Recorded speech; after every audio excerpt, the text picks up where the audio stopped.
What's going on, everybody? GemMint here, back again. We are on day 2 on our road to Apocalypse. That's right, we're going to unbox all 6 statues so that we can put together the entire diorama from Iron Studios. So make sure you leave a like on the video, subscribe to the channel, and hit the bell for notifications as we dive into Colossus.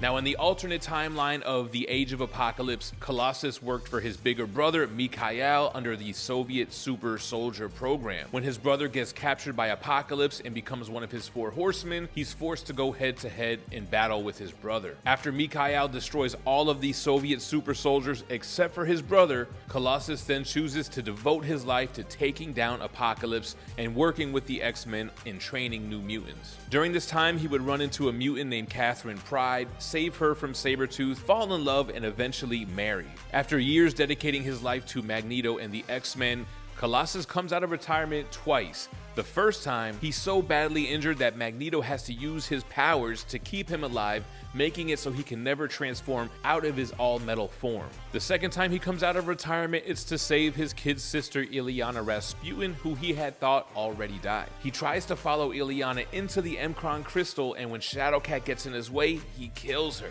In this reality, Colossus has to be taken down, and Gambit's the one who does it so he can't harm anyone else.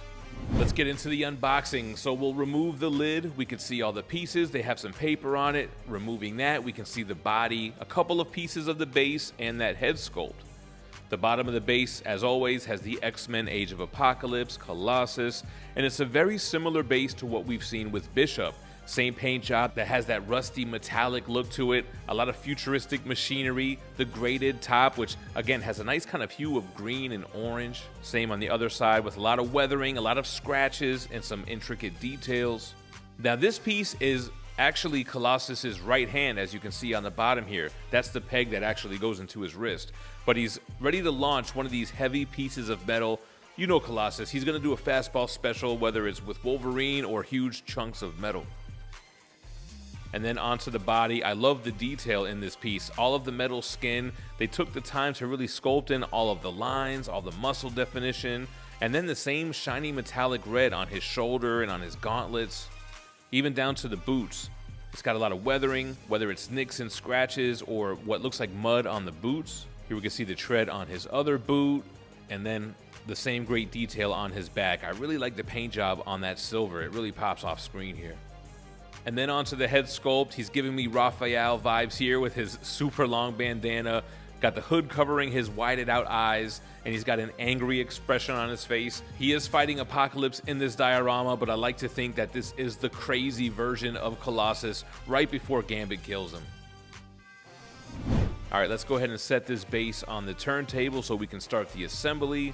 Colossus keys in with a peg on his left foot. So we'll just wiggle our way in there, and his back right leg will rest on the step, very similar to Bishop. Then we'll put his right hand in with that huge chunk of metal, and then we're ready for the head sculpt. All right, here we go, a close-up of the head sculpt. You can see he's got the shiny metallic teeth. I love the detail on those whited out eyes, the sculpt with the eyebrows and the forehead. And here's the full shot of him all assembled. He's in that fastball special pose. From this angle, you can really see the strength in him. He's ready to heave this piece across the battlefield, hopefully hitting Apocalypse. And then just a quick look at all the weathering and all the battle damage on this candy red left boot. And then here we can see the back right foot. The pose looks great. The paint is great. Let's take a look at Colossus in full. This video is brought to you by Bad Music issue number 1. Following the battle at the Ninja Funk Dojo and the capture of BB, Bad Music retreats to their headquarters at the Nexus. With the love of Laser Wolf's life as irresistible bait, there's no doubt in Queen Bad's mind that her nemesis will come knocking, and she's ready for them.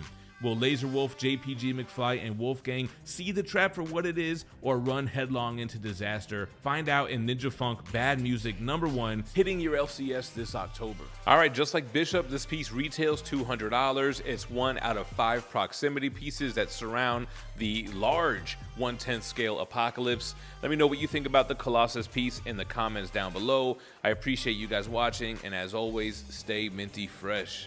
Peace.